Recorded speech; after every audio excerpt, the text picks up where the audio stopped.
Hello friends, welcome back my YouTube channel. दोस्तों, आज की क्लास में हम लोग डिस्कस करेंगे अपने प्रैक्टिस बैच की क्लास नंबर 5 होगी। यूपी टेट का प्रैक्टिस आपको मैथ का कराया जा रहा है। रेगुलर आपको 8 बजे क्लास प्रोवाइड कराई जाती है, तो रिमाइंडर सेट कर लिया करो कि 8 बजे हमको 45-50 मिनट क्लास पढ़ना ही पढ़ना है। ठीक है ना। जिस क्लास में आपको टोटल 11 क्वेश्चन डिस्कस कराए जाते हैं, लगभग सभी चैप्टरों से क्वेश्चनों को लिया जाता है और कंसेप्ट के साथ आपको बताया जाता है। ठीक है ना। तो देखो, क्लास को लाइक कर देना, शेयर कर सकते हो, चैनल को सब्सक्राइब कर सकते हो। तो पहला क्वेश्चन लिखा हुआ है कि एक बस 125 किलोमीटर की दूरी 5/3 घंटे में तय करती है। बस की आपको चाल बताना है, स्पीड बताना है। डिस्टेंस आपको दिया गया है 1 to 5 किलोमीटर, टाइम दिया गया 5/3 आवर्स। आपको स्पीड बताना है, तो जल्दी से आप इस क्वेश्चन को लगाओ और बताओ क्या आएगा उत्तर। जल्दी आप इस क्वेश्चन को लगाओ और क्या आएगा उत्तर आपको बताना है। इस प्रश्न का जवाब क्या आएगा। नॉर्मल सी बात है, आपको बस की क्या दिया है, दूरी टोटल दिया है। दूरी क्वेश्चन में कितना दिया गया है, 125 किलोमीटर मैंने लिख लिया। दूरी के बाद आपको समय कितना दिया है, तो समय दिया गया 5/3 घंटे, तो हमने समय लिख लिया। आपसे चाल पूछे तो ये डायरेक्ट फार्मूला बेस क्वेश्चन है। चाल बराबर क्या होता है आपको पता है, आप तो बचपन से पढ़े हो। चाल बराबर होता है दूरी बटे में क्या होता है, समय होता है। बस सर, दूरी के स्थान पर दूरी कितनी है 125, मैंने रख लिया 125 बटे समय कितना है 5/3, तो 5/3 रख लिया। अब जब भी 5/3 है, 3 ऊपर चला जाएगा गुणे में, तो ये हो जाएगा 125 गुणे में 3 बटे में 5। 5 से काट दीजिए, 5 दूनी 10, 5 पंजे 25 और 25 या 75, 75 किलोमीटर प्रति घंटा आपका राइट आंसर। 75 किलोमीटर प्रति घंटा आपका क्या है, सही जवाब हो जाएगा। 25 पंचे 125, ठीक है। 75 किलोमीटर प्रति घंटा क्या आएगा आपका, सही जवाब आएगा। बोलो, ये बात तो समझ आ ही गई होगी आपकी, ये बात तो समझ आ ही गई हुई होगी आपके। ठीक है ना, क्लियर हो गया, सबका यही आंसर आ रहा होगा। आगे देखते हैं प्रश्न संख्या 2। प्रश्न संख्या 2 देखिए क्या कह रहा है, उसको समझिए और बताइए कैसे क्या उसमें लगा सकते हो चीज़ों को, है ना। प्रश्न संख्या कौन सी हो जाएगी, 2। Question number 2। क्वेश्चन नंबर 2 कह रहा है कि श्याम किसी कार्य को 30 दिन में, इस क्वेश्चन को आपको करके बताना है। श्याम किसी कार्य को 30 दिन में, 30 डे में, और श्याम के बाद कौन है आपका, राम उसी कार्य को, राम उसी कार्य को कितने दिन में कर रहे हैं, तो राम उसी कार्य को मेरे भाई 15 दिन में, राम उसी कार्य को 15 दिन में, तथा मोहन भी आ गए इनके साथ। मोहन उसी काम को 30 दिन में, मोहन उसी काम को 30 दिन में कर सकते हैं। मोहन उसी काम को 30 दिन में, 10 दिन, सॉरी यहाँ 30 नहीं है, ये 10 है ना, ये 10 है, 10 दिन में कर सकते हैं। अब क्वेश्चन में ये पूछा है तीनों मिलकर काम को कितने दिन में पूरा कर लेंगे। तीनों मिलकर काम को कितने दिन में पूरा कर लेंगे, काम को कितने दिन में पूरा कर लेंगे, कितने दिन में पूरा कर लेंगे। तीनों मिलकर काम को कितने दिन में पूरा कर लेंगे, ये क्वेश्चन आपको बताना है। इस क्वेश्चन को आप स्टार बना के लिखना, ऐसा क्वेश्चन आ सकता है। 2 पर्सन हो, 3 पर्सन हो, 4 पर्सन हो, 5 पर्सन हो, कितने भी व्यक्ति हो, कंसेप्ट सेम ही रहने वाला है। देखो, किसी चीज़ का आपको कुछ निकालने के लिए सबसे पहले आपको टोटल वर्क पता होना चाहिए। तो देखो, कितने लोग हैं, एक तो है आपके भैया श्याम है, पहले तो आपके श्याम है, उसके बाद राम है, फिर मोहन है। श्याम कितने दिन में काम करते हैं, 30 दिन में, मैंने 30 लिख लिया श्याम के नीचे। राम कितने दिन में कर रहे हैं, 15 दिन में, मैंने 15 लिख लिया। उसके बाद आपके कौन है, उसके बाद मोहन कितने दिन में कर रहे हैं, 10 दिन में। अब आगे नहीं बढ़ना है, अब आपको पहले यहाँ टोटल वर्क निकालना है। टोटल वर्क कितना आ जाएगा, तो टोटल वर्क निकालने के लिए हम क्या बताए थे, क्या करना आपको, इन सब का एलसीएम ले लेना है। 30, 15, 10 का एलसीएम क्या आ जाएगा, 30 ही आ जाएगा एलसीएम। एलसीएम 30 ही आ जाएगा। तो 30 से 30 को डिवाइड करोगे तो एक बार आ जाएगा, 15 को 30 से डिवाइड करोगे 2 बार, 10 को 30 से डिवाइड करोगे 3 बार। ठीक है ना, इसे बना भी लीजिए ताकि आपके समझ में आ जाए। ठीक है ना, अब ये बात समझ गए कि नहीं समझ गए? अब देखो, ये क्या आ गई, श्याम की क्षमता आ गई, ये राम की क्षमता आ गई, ये मोहन की क्षमता आ गई। इनका अगर ऐड करोगे 3 2 5 एक 6 काम, यानी कि जो राम है, जो श्याम है, जो मोहन है, वो तीनों मिलकर एक दिन में 6 काम करते हैं और काम टोटल कितना है 30। तो आपको बताना है कितने दिन में काम पूरा हो जाएगा। भाई काम टोटल है आपका 30, तीनों मिलकर काम करते हैं 6, तो 6 पंचे 30, 5 डेज आपका उत्तर आएगा, 5 डेज क्या आएगा आपका उत्तर आ जाएगा। ऐसा ही क्वेश्चन मैंने पिछली क्लास में कराया था जिसमें 2 लोग थे, अभी 3 लोग, 4 लोग भी हो सकते हैं, 5 लोग भी हो सकते हैं। क्या कंसेप्ट हमारा बदलने वाला है?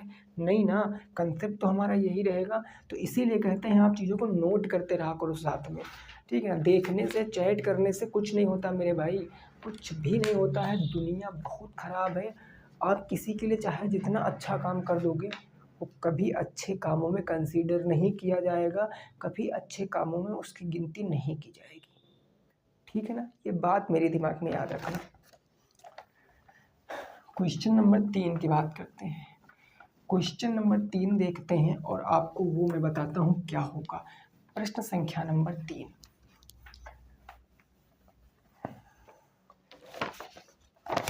क्वेश्चन नंबर 3 जरा देखो और बताओ क्या आंसर ला सकते हो उस क्वेश्चन का। ये क्वेश्चन कर, यदि किसी वस्तु को 169.60 में, यदि किसी वस्तु को 169.60 रुपये में बेचने पर, रुपये में क्या करने पर, बेचने पर 169.60 रुपये में बेचने पर 25% की हानि होती है। 25% की क्या होती है, हानि होती है। 25% की हानि होती है। तो क्वेश्चन कह रहा है वस्तु का क्रय मूल्य बताओ। वस्तु का क्रय मूल्य आपको बताना है, सीपी आपको बताना है, क्रय मूल्य बताओ। इस क्वेश्चन को बताओ क्या आएगा आंसर। इस क्वेश्चन को बताओ क्या आएगा आंसर। जल्दी से आप लगाने की कोशिश करो इस क्वेश्चन की। मैं आपको टाइम भी देता हूँ कि उतने टाइम में आप क्वेश्चन को पढ़कर अच्छे से लगा सकते हो। एक सेकंड में देख लेता हूँ आपको दिख रहा है या नहीं दिख रहा है। आप जल्दी से क्वेश्चन पढ़ो अगर दिख रहा है और बताओ क्या आएगा उत्तर। जल्दी से क्वेश्चन पढ़ो और बताओ क्या आएगा उत्तर। जल्दी से देखो, सारा कुछ हम किससे खेलने वाले हैं, हानि, जो परसेंटेज हानि दी, हम परसेंटेज से ही तो सारा खेल खेलते हैं। तो 25% दिया गया ना, अगर 25% की फ्रैक्शन वैल्यू कितनी होती है 1/4। अगर आप नहीं निकाल सकते तो 25/100 कर लीजिए, परसेंटेज बटे 100, 25 से कम 25, 25 चौके 100। नीचे हमेशा प्रॉफिट एंड लॉस के केस में क्या होता है, क्रय मूल्य होता है। प्रॉफिट और लॉस के केस में हमेशा जो आपका हर होगा वो क्रय मूल्य होगा। और ऊपर अगर प्रॉफिट हो रहा तो प्रॉफिट, लॉस हो रहा है तो लॉस। तो 4 रुपए की चीज़ है, अब चूंकि हानि कह रहा है ना, एक की हानि हो रही, मतलब कितने में बेच रहे हो, 3 में। आप यहाँ से सीपी से एसपी का रेशियो निकाल लो। सीपी कितना है 4, अब 4 में एक की हानि हो रही ना, तो 4 में एक की हानि 3। अब यहाँ वस्तु को 3 में बेच रहे हो, लेकिन वहाँ वस्तु को कितने में बेच रहे हैं 169.6 में। जीरो को मत जोड़ो, कोई दिक्कत वाली बात नहीं है। 169.6 में देखो कितने गुना है, तो 3 पंजे 15 हो गया, 3 पंजे कितना हो गया 15 हो गया, एक बच गया 19 हो गया ना, एक बच गया 19 हो गया। तो 3 छंग क्या हो गया 18 हो गया, 3 छंग 18, एक बच गया 16, 3 पंजे 15, एक बच गया, तो उधर जीरो था 10 हो गया, 3 त्रिक का कितना हो गया 9 हो गया, 3 त्रिक का 9। अब आगे हम इसको थोड़ी नहीं काउंट करेंगे, आगे हम इसको नहीं काटेंगे क्योंकि ये कटने वाला नहीं है। तो आप देखो यहाँ पर कितना आ गया, एक की वैल्यू 56.53 आ गई, तो 4 की वैल्यू क्या हो जाएगी, आप इसमें गुणा करा दीजिए। किससे गुणा कराओगे 56.53 से, तो गुणा कराओगे कितना आंसर आएगा, 4 तिया 12 के 2, 1 आ गया, 4 पंचे 20, 1 21 के हासिल 2 आ गया, 4 छंग 24, 25 26 के 6 हासिल 2, 4 पंचे 20, 20 तो कितना आ गया 22 आ गया, 226.12 क्या आएगा आंसर आएगा। 226.12 आपका सही जवाब आएगा। 226.12 आपका सही जवाब आएगा। डायरेक्ट बता सकते थे 5 चौके 20, 6 पंचे 30, 5 चौके 20 और 6 चौक 24, 224 तो ऐसे आ रहा है, और 5 के 4 से गुणा कराओगे 2 बढ़ जाएगा, 226, 3 चौके 12, 226.12 आपका राइट आंसर है। कितना आंसर आएगा? 226.12 रुपये आपका कॉस्ट प्राइस हो जाएगा। क्लियर बात समझ गए ना? कोई दिक्कत परेशानी नहीं यहाँ तक की बात में किसी को? आगे पहुँचे ना मेरे भाई। आगे होगा क्वेश्चन नंबर 4। क्वेश्चन नंबर 4 देखिए क्या है, इसको समझिए और बताइए उत्तर क्या आएगा। प्रश्न संख्या नंबर 4 का।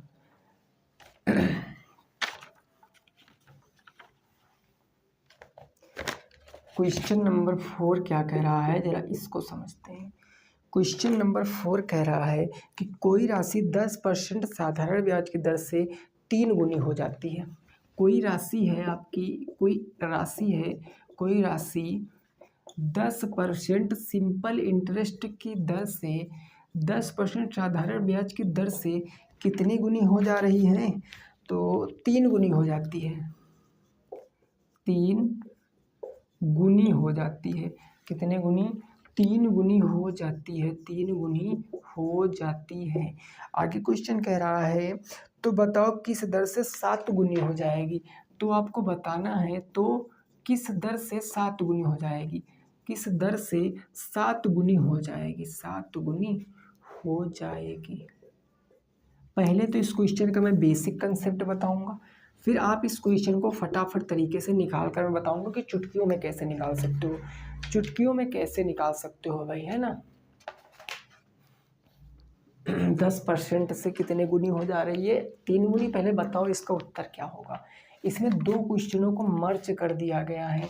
एक क्वेश्चन आपका यहाँ से लेकर यहाँ तक काउंट हो जाएगा, दूसरा क्वेश्चन यहाँ से लेकर यहाँ तक काउंट हो जाएगा। और इन दोनों क्वेश्चनों को अगर अलग नज़रिए से पढ़ोगे तो आपका आंसर तुरंत आ जाएगा। कोई राशि है, राशि मैं मान सकता हूँ कोई भी होगी, एनीथिंग, कुछ भी हो सकती है, हमें क्या पता ना। तो देखो हमने मान लिया हमारी राशि कितनी रही होगी, राशि हमने मान लिया भैया हमारी 1 रही होगी, 1 रही होगी राशि, और वो कितनी बढ़ी है? आज 3 गुनी हो जा रही है। 1 से कितनी गुनी राशि हो जा रही? 3 गुनी। और कितने वर्षों में? कितने वर्षों में? वर्ष तो हमें पता नहीं है, हमें वर्ष तो पता नहीं है, तो हमें ब्याज कितना मिलेगा? 2 का ब्याज मिलेगा। हमें ब्याज कितना मिलेगा? 2 का मिलेगा। रेट कितनी है? 10%। तो हम यहाँ से समय निकालेंगे। ये 2 क्या आ गया? हमारा सिंपल इंटरेस्ट आ गया, ये प्रिंसिपल आ गया, ये आपका अमाउंट था, और रेट आपकी 10% दी है। तो सिंपल इंटरेस्ट बराबर क्या होता है? P/R/T/100। सिंपल इंटरेस्ट कितना है? 2 का है, प्रिंसिपल 1 का है, रेट 10%, समय आप निकाल लोगे, बटेगा क्या? 100। 10 दहम्मा 100 और 10 दूनी 20। टी बराबर क्या आ गया? 20 वर्ष आ गया। टी बराबर 20 वर्ष आ गया। ये बात क्लियर? टाइम पता है? फटाफट बताओ दूसरा केस क्या हो जाएगा। तो किस दर से 7 गुनी हो जाएगी? दर से 7 गुनी हो जाएगी। अब टाइम आपको पता है 20 वर्ष ही रहेगा, टाइम आपका 20 वर्ष। 7 गुनी का मतलब अगर आप प्रिंसिपल 1 मान रहे हो तो वो 7 गुनी हो जा रही। 7 अमाउंट मतलब इंटरेस्ट कितना मिला? सिंपल इंटरेस्ट 6 मिला ना। रेट आपको फाइंड आउट करने हैं, क्या नहीं लगा सकते हो? बिल्कुल लगा सकते हो। सिंपल इंटरेस्ट बराबर P/R/T/100 हो जाएगा। सिंपल इंटरेस्ट 6 का मिलना चाहिए 1 पर। रेट आपकी बताना है, टाइम आपका 20 वर्ष, जो निकाले हो वही टाइम, बटेगा 100। 0 0 2 पंचे 10 आ जाएगा, 6 पंचे 30। आर बराबर कितना आ जाएगा? 30% आ जाएगा। आर बराबर कितना आ जाएगा? 30% आ जाएगा। ये बात समझ गए कि नहीं समझ गए?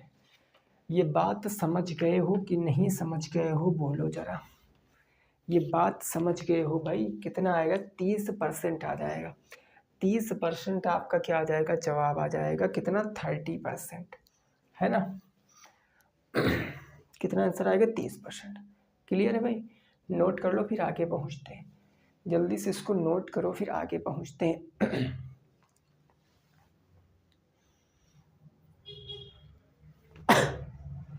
जल्दी से इसको नोट कर लो, ठीक है ना भाई।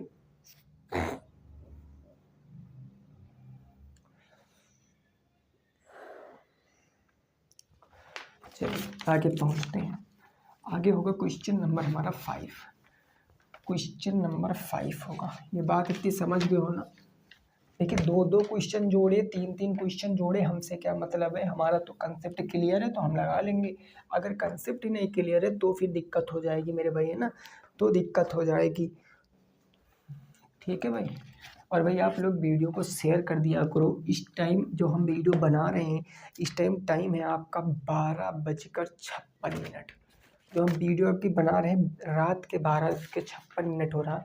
इतनी मेहनत अगर मैं आप लोगों के लिए कर रहा हूँ तो आपका भी फर्ज बनता है, अगर आपको लगे कि हाँ मैं मेहनत कर रहा हूँ तो आप वीडियो को शेयर करके चैनल को सब्सक्राइब कर सकते हो, अगर लगे तब मेरे भाई। बाकी कोई दिक्कत वाली बात नहीं है, पढ़ लीजिए आप, यही बहुत है हमारे लिए। क्वेश्चन नंबर 5 क्या है, जरा इसको समझो। क्वेश्चन नंबर 5 है, एक शंकु की कुल सतह का क्षेत्रफल बताओ। एक शंकु का कुल सतह का क्षेत्रफल बताओ। कुल सतह का क्षेत्रफल आपको बताना है। कुल सतह का क्षेत्रफल बताओ।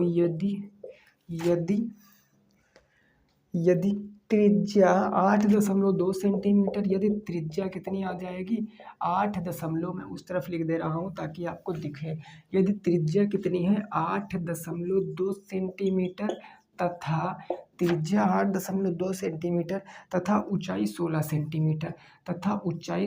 सेंटीमीटर हो, ऊंचाई 16 सेंटीमीटर हो। इस क्वेश्चन को आप लगाओ। देखो मेरे भाई, मैं इस क्वेश्चन को थोड़ा सा आपको समझा रहा हूँ, फिर आप इस क्वेश्चन को लगाओगे। देखो मैं बता दूंगा, फार्मूला बता दूंगा, हो सकता है आपको पता ही हो, फिर आप लगा लोगे। शंकु कैसे बनता है? शंकु ऐसे नहीं बनता है। शंकु बोलो, ऐसे तो शंकु बनता है। ये शंकु की क्या होती है? रेडियस होती है।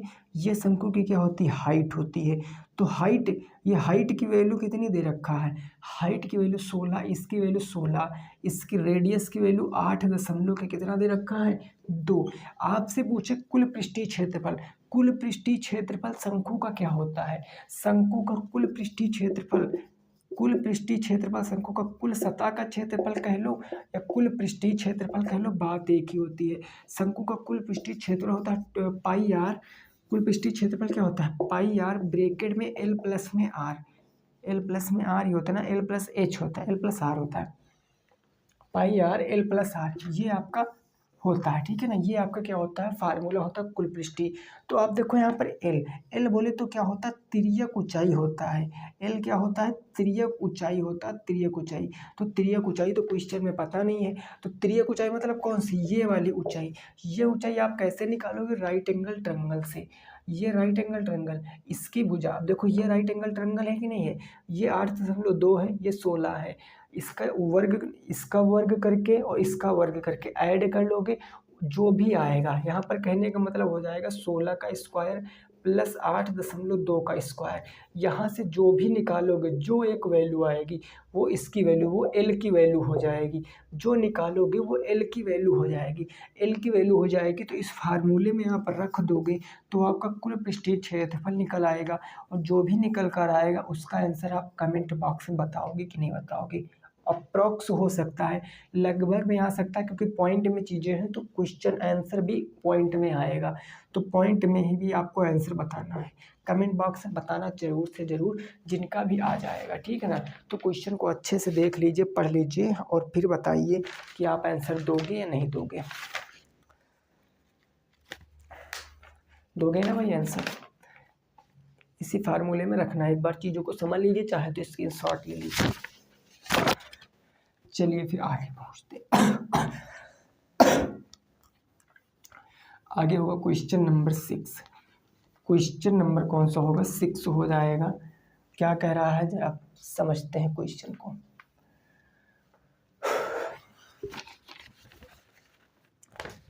क्वेश्चन नंबर 6 क्या कह रहा है? ये कह रहा है कि एक त्रिभुज के कोणों में, एक इसको तुरंत बता दोगे, एक त्रिभुज के कोणों में 7:6:5 का अनुपात है। त्रिभुज के कोण आपको बताने हैं। त्रिभुज के कोण बताओ। त्रिभुज के कोण बताना है आपको, त्रिभुज के कोण बताना है आपको।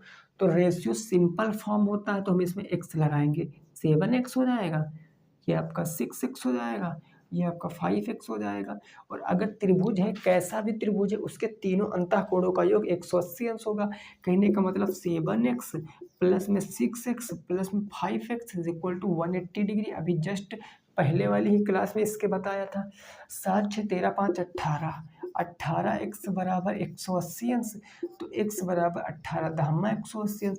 और x की वैल्यू 10 अंश है, तो पहला कोण 70 अंश, दूसरा कोण 60 अंश, तीसरा कोण 50 अंश। आंसर 70 50 60 आपका आंसर है। ये तो बहुत आसान क्वेश्चन था, ये तो बहुत आसान क्वेश्चन है। 70 50 60 क्या आएगा आपका उत्तर आएगा क्वेश्चन नंबर 6 का। आगे पहुँचते हैं 7 नंबर क्वेश्चन पे।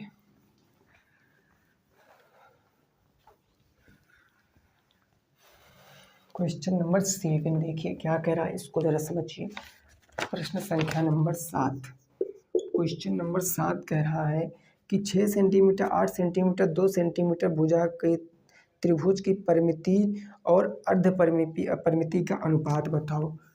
6 सेंटीमीटर 8 सेंटीमीटर और क्या है भाई, और 6 8 और 12 सेंटीमीटर त्रिभुज के भुजा वाले त्रिभुज के सेंटीमीटर भुजा वाले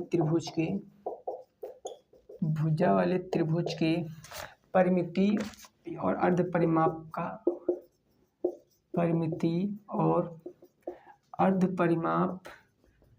का अनुपात बताओ। अर्ध परिमाप का अनुपात आपको बताना है। अर्ध परिमाप का अनुपात बताओ। परिमिति और अर्ध परिमाप का आपको अनुपात बताना है।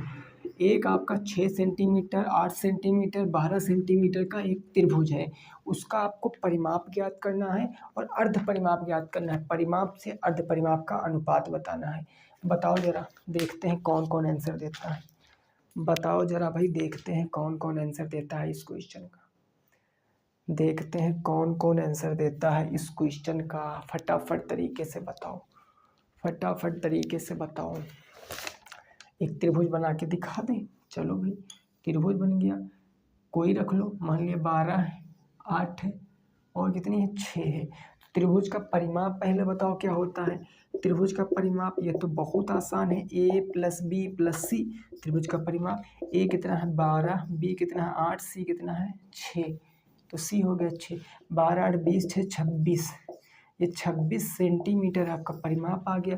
अर्ध परिमाप का मतलब आधा होता है, अर्ध परिमाप का मतलब एस होता है, सेमी पैरामीटर। इसको बोलते हैं पैरामीटर, इसको बोलते हैं सेमी पैरामीटर। तो ये हो जाएगा a प्लस बी प्लस सी, इसका आधा कर देंगे, इसका योग किए हो 26 आया ना, और 26 बटे में 2 आएगा, 2 से काटोगे 13 सेंटीमीटर पेरीमीटर आ गया।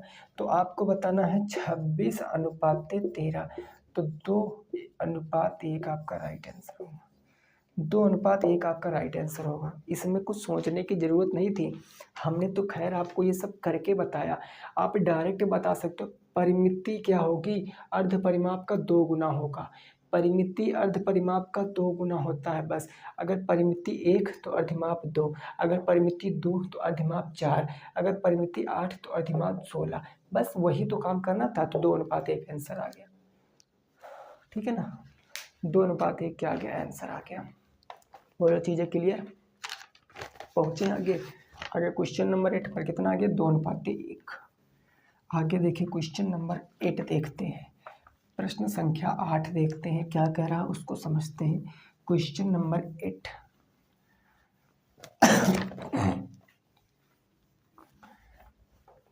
यहाँ तक की बात, किसी को कोई अगर परेशानी तो कमेंट करके पूछ लेना, मैं बता दूंगा। क्वेश्चन नंबर 8 कह रहा है, 8 तो हो गया। 9 नंबर क्वेश्चन कह रहा है कि आयत की परिमिति तथा चौड़ाई ज्ञात करो जिसका क्षेत्रफल 960 मीटर स्क्वायर तथा लंबाई 12 सेंटीमीटर हो। आयत की परिमिति आपको बताना है। आयत की परिमिति तथा चौड़ाई ज्ञात करो। आयत की परिमिति तथा चौड़ाई ज्ञात करो जिसका एरिया आपको दिया गया है, जिसका क्षेत्रफल आपको दिया गया है, जिसका क्षेत्रफल आपको कितना दिया गया है भाई, तो दिया गया है 96 मीटर स्क्वायर, 96 मीटर स्क्वायर तथा लंबाई दी गई है आपको 12 मीटर, तथा लंबाई आपको दी गई है 12 मीटर हो। इस क्वेश्चन को लगाओ, बताओ कितना आएगा आंसर। इस क्वेश्चन को लगाओ, बताओ कितना आएगा आंसर। आयत की परिमिति तथा चौड़ाई आपको ज्ञात करना है, जिसका आपको क्षेत्रफल दिया गया है 96 वर्ग मीटर या मीटर स्क्वायर, लेंथ दी गई है 12 मीटर। अब देखो, एक अगर मैं आयत बनाऊं, ऐसे आयत बनाऊं, तो आयत हमने बना लिया, ये लेंथ होगी, ये ब्रेथ होगी। लेंथ कितनी दी गई 12 मीटर, ब्रेथ नहीं दिया गया, हमने मान लिया x मीटर। तो एरिया क्या होता है, आयत का एरिया क्या होता है, L इंटू बी होता है। एरिया दे रखा है कितना 96, हमने लिख लिया 96। L कितनी हमारी 12x, तो हम x की वैल्यू निकालेंगे तो चौड़ाई पता चल जाएगी। 12 अट्ठे 96, x की वैल्यू 8 मीटर आ गई, x की वैल्यू 8 मीटर आ गई। आपसे क्या पूछे थे, चौड़ाई, तो चौड़ाई तो आ गई 8 मीटर। आपसे परिमाप भी पूछे था, तो परिमाप आपको पता ही है क्या होता है, परिमाप होता है 2 लंबाई धन चौड़ाई, 2 लंबाई 8, 12 8 20 गुना 40 आ जाएगा, 12 प्लस के 8, तो 2 गुणे 12 8 20, 20 दुना 40 मीटर आपका पेरीमीटर आ जाएगा, परिमिति आ जाएगा। और चौड़ाई आपकी कितनी आई है 8 मीटर। यही आंसर सबका आ रहा था, बोलो यही आंसर सबका आ रहा था ना, 8 मीटर और 40 मीटर, 8 मीटर 40 मीटर, परिमिति हो जाएगी 40 मीटर और चौड़ाई हो जाएगी 8 मीटर। यही होगा ना, 12 8 20, 20 दुना 40। हाँ ठीक है भाई, चलो आगे पहुँचते हैं 10 नंबर क्वेश्चन पे। प्रश्न संख्या 10 पर पहुँचते हैं और देखते हैं वो क्या कह रहा है, उसको भी हम सीख लेते हैं। और प्रश्न संख्या 10 जो है, ये उत्तर कितने लोग दे पाएंगे वो हम देखते हैं, क्योंकि हमने ये बता रखा है, इसीलिए मैं उम्मीद करता हूँ कि इसका आंसर आप लगभग जितने भी लोग हो, जो भी हो लोग, वो सब बताओगे। 10 है 400 वर्षों में, इस क्वेश्चन को पढ़ना, और ये आया हुआ क्वेश्चन है पिछले साल। 400 वर्षों में फरवरी माह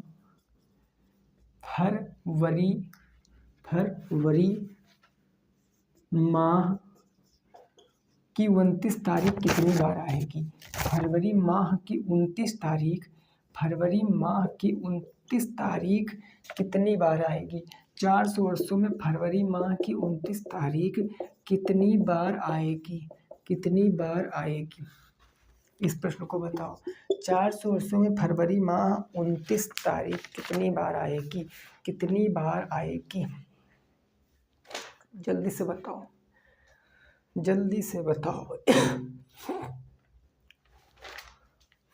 देखो, हमने आपसे क्या बताया था, हमने आपसे एक चीज़ बताई थी, हमने बताया था कि 100 वर्षों में फरवरी की 29 तारीख या 29 तारीख फरवरी में कितनी बार आती है 100 वर्षों में, तो 24 बार आती है ना। 100 वर्षों में 24 बार आती है, तो ऐसे करके अगले भी 100 वर्षों में कितनी बार आ जाएगी, 24 बार आ जाएगी। अगले भी 100 वर्षों में कितनी बार आ जाएगी, 24 बार आ जाएगी। अगले 100 वर्षों में कितनी बार आ जाएगी, मेन खेल तो यहीं पर है। अगले 100 वर्षों में 24 बार नहीं आएगी भाई, अगले वर्षों में 24 बार नहीं 25 बार आ जाएगी। 25 बार कैसे आ जाएगी पता है, क्योंकि 400 वर्ष जो हैं, 400 वर्ष जो हैं, ये 400 से इनको डिवाइड करोगे तो पूरा कट रहा है, मतलब ये क्या है, आपकी लीप शताब्दी है, ये लीप शताब्दी है। और मैंने बताया था शताब्दी को हम कैसे कंपेयर करते हैं कि लीप है या नॉर्मल है, तो लीप या नॉर्मल पता करने के लिए शताब्दी को हम 400 से डिवाइड करते हैं। 400 से हम डिवाइड करते, सबसे पहली शताब्दी 400 थी, तो 400 से हमने डिवाइड कर दिया तो 0 आ गया, तो इसका मतलब है 0 आ गया, तो इसमें पूरा 25 बार आएगा।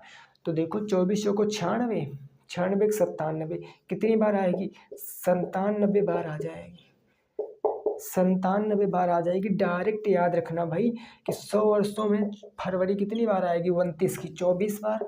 400 वर्षों में कितनी बार आ जाएगी?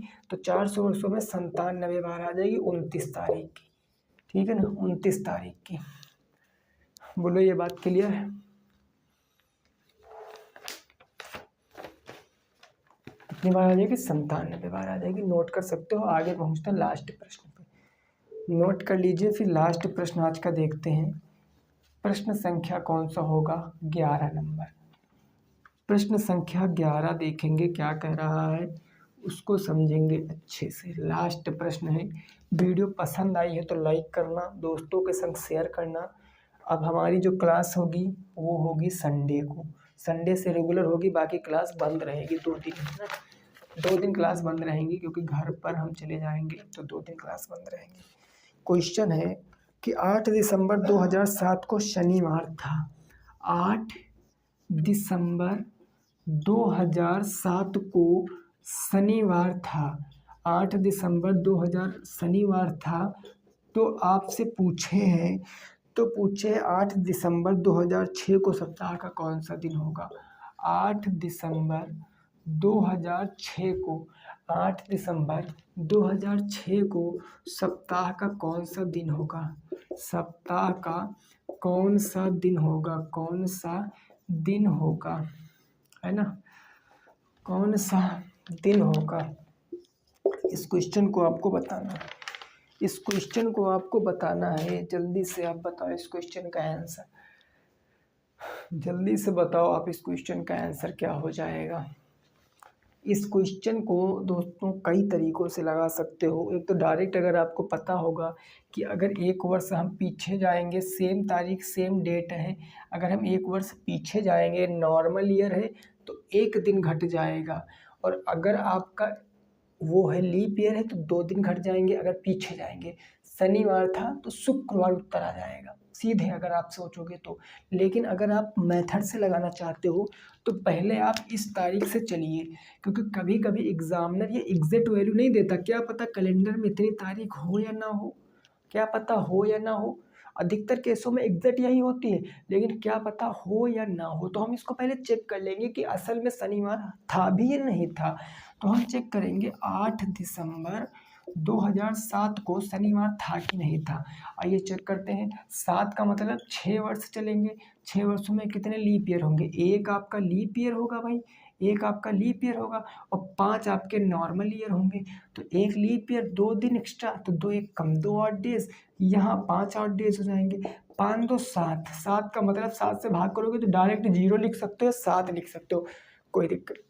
अब निकालेंगे, चलिए हम 7 ही लिख लेते हैं। नहीं कहोगे सर आप किसी क्लास में इस तरह बताते हो, किसी क्लास में आप इस तरह बताते हो। तो सबसे पहले 7 तो हमारे ये आ गए।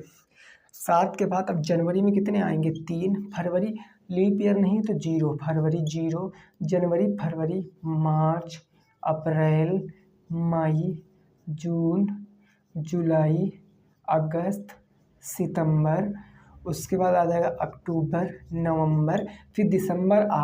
8 दिसंबर। इसको 7 से डिवाइड कर लीजिए। देखिए क्या शनिवार आ रहा है, तो देखो आप 7 को काटते चले जाइए। 7 से तो ये कट गया, 3 3 2 5, 5 2 7, ये कट गया आपका, है ना। 3 3 3 6, 3 9, 3 12, 2 14, ऊपर कट गया पूरा, 0 आ गया। 3 3 2 5, 5 और 8 5 13, 13 का मतलब क्या हो गया? 13/7, 13/7 का मतलब 6, भाग करोगे तो 6, और 6 का मतलब क्या होता है? शनिवार ही तो होता है। 6 का मतलब शनिवार ही तो होता है। अगर 6 का मतलब शनिवार है तो आप इस तारीख को ज्ञात कर लो बस। इस तारीख को ज्ञात करोगे, 2006 है तो 5 से चलोगे, 1 लीप ईयर पड़ेगा, 5 नॉर्मल ईयर पड़ेंगे। तो 1 लीप ईयर का मतलब क्या हो जाएगा? 1 लीप ईयर का मतलब आपका 2 ऑड डेज और 4 नॉर्मल ईयर का मतलब 4। तो 5 और 2 कितना हो जाएगा? 7। अरे भाई देखो यहाँ पर अगर आप चलोगे, बात को यहाँ से समझना, 2000 कितना है, 6 है। 2006 का मतलब कहाँ से चलेंगे, 5 से। 5 में नॉर्मल ईयर और लीप ईयर बताओ फटाफट कितने आएंगे। लीप ईयर 1 आ जाएगा, नॉर्मल ईयर 4 आ जाएंगे। तो इसका 2 से गुणा कराओगे, इसका 1 से, तो 1 दूनी 2 और 4 1 कम 4, 4 2 6, 6 डेज ऑड यहाँ से आ गए। अब यहाँ से आप निकालो, 6 ये हो गया। जनवरी में कितने होंगे, 3, फरवरी लीप ईयर है नहीं तो 0, मार्च में 3, अप्रैल में 2, जनवरी फरवरी मार्च अप्रैल मई जून जुलाई, जुलाई के बाद अगस्त सितंबर अक्टूबर नवंबर और दिसंबर में 8 लिख लीजिए, बटे 7 कर दो, कितना आ रहा है, 7 के मल्टीपल काटते चले जाइए बस। 3 3 2 5, 5 2 7, ये ख़त्म हो गया। 3 3 6, 6 3 9 और 9 3 12, 12 2 14, ये ख़त्म हो गया। 3 2 5, 8 5 13 और 13 6 कितना हो गया, 19 हो गया। यह आ गया 19 बटे का 7, 7 दूनी 14, 5 बच गया। और 5 डेज का मतलब क्या, 6 डेज का मतलब शनिवार, तो 5 डेज का मतलब शुक्रवार नहीं होगा। तो ये हो गया इसका बेसिक मेथड। और वैसे आप डायरेक्ट भी सोच सकते हो कि अगर आप देखो इस क्वेश्चन में डेट और मंथ समान है, डेट और मंथ सेम है, ईयर चेंज है। डेट और मंथ अगर सेम है, केवल ईयर चेंज है, तो अगर नॉर्मल ईयर है तो 2 दिन घटा दीजिए अगर पीछे जा रहे हो। अगर आगे जा रहे हो, सॉरी, अगर नॉर्मल ईयर है, अगर पीछे जा रहे हो तो 1 दिन घटा दो, अगर आगे जा रहे हो तो 1 दिन जोड़ दो 1 साल बाद। अगर 2 साल बढ़ रहे हो तो 2 दिन जोड़ दो, 3 साल बढ़ रहे हो तो 3 दिन जोड़ दो, अगर 3 साल घट रहे हो तो 3 दिन घटा दीजिए। शनिवार में 1 दिन घटाओगे, सोमवार आएगा, क्योंकि केवल 1 साल का गैप है बस। तो यहाँ 2007 था, यहाँ 2006। तो ये पूरा बेसिक मेथड हो गया, मैंने आपको बता दिया है। तो ठीक है, वीडियो अगर पसंद आई मेरे भाई तो लाइक करना, शेयर करना, सब्सक्राइब करना। क्लास नंबर 5 ख़त्म हो गई है। सारी क्लासों की प्रैक्टिस मैं ऐसे ही आपको कराऊंगा और ये सारे क्वेश्चन आपको आपकी बुक में मिल जाएंगे। बुक चाहे यूथ पब्लिकेशन के लिए हो, आप चाहे एक्सीड पब्लिकेशन के लिए हो, चाहे आप ठाकुर पब्लिकेशन के लिए हो, किसी भी पब्लिकेशन के लिए हो, ऐसा क्वेश्चन मिलेगा। वो चैप्टर है भाई, तो क्वेश्चन तो मिलना ही मिलना। ये बुक के ही मैं क्वेश्चन करा रहा हूँ। तो ठीक है, सभी साथियों को हैप्पी दिवाली। आराम से दिवाली मनाना, लेकिन अपनी पढ़ाई को साइड में मत रखना। पढ़ना बहुत ज़रूरी है। एक बार अगर दिवाली कम मनाओगे तो क्या कुछ हो नहीं जाएगा। दिवाली कम मनाना, लेकिन पढ़ाई अपनी पूरी करना। जितने दिन टाइम आप दिन में पढ़ते थे उतने टाइम ही पढ़ना, उतने घंटे ही पढ़ना। दिवाली भले ही हर बार अगर 100 पटाखे दगाते थे, इस बार भले ही आप 50 दगा लेना, क्योंकि इस बार आपका भविष्य बनने वाला है। और एक बार बन गया फ्यूचर आपका, तो फिर ज़िंदगी में पटाखे पटाखे दगाना, आप भी दगाना, आपकी वाइफ भी दगाएंगे, साथ में आप अपने मम्मी पापा और भैया बहन सबको गिफ्ट भी देना है ना। लेकिन कब, जब आप सक्सेस हो जाओगे तब ना दे सकते हो, नहीं आप हमारी तरह भी बेरोजगार रह सकते हो। ठीक है ना। तो ठीक है, सभी साथी रखेंगे अपना ख्याल। जय हिंद, जय भारत और वंदे मातरम।